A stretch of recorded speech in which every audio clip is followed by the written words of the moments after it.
सभामुख महोदय, झरी पर्ने बित्तिकै मलाई मेरो क्षेत्रको कलङसिङ, मजुवा, पिउरे, गोर्खे, प्याङ, जमुना, समालबुङ लगायतका गाउँहरूको चिन्ता हुन्छ। गएको वर्षको पहिरोले ती गाउँहरूमा ठूलो क्षति पुर्यायो। असोज 28 र 29 गतेको विपदले इलाम जिल्लामा 39 जनाले ज्यान गुमाए, 711 परिवार विस्थापित भए, 940 घरमा क्षति पुग्यो, अन्य भौतिक पूर्वाधारमा ठूलो क्षति भयो। मुख्य सडकमा यातायात सञ्जालमा पनि समस्या छ। विपद लगत्तै सरकारले जिल्लालाई विपद सङ्कटग्रस्त क्षेत्र घोषणा गर्यो।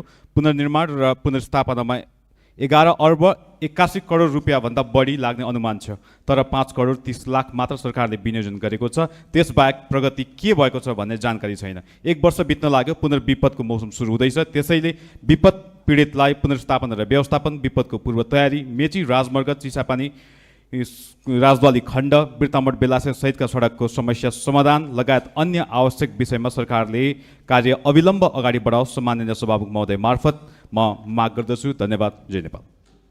माननीय सदस्य निनु कुमारी कर्ण।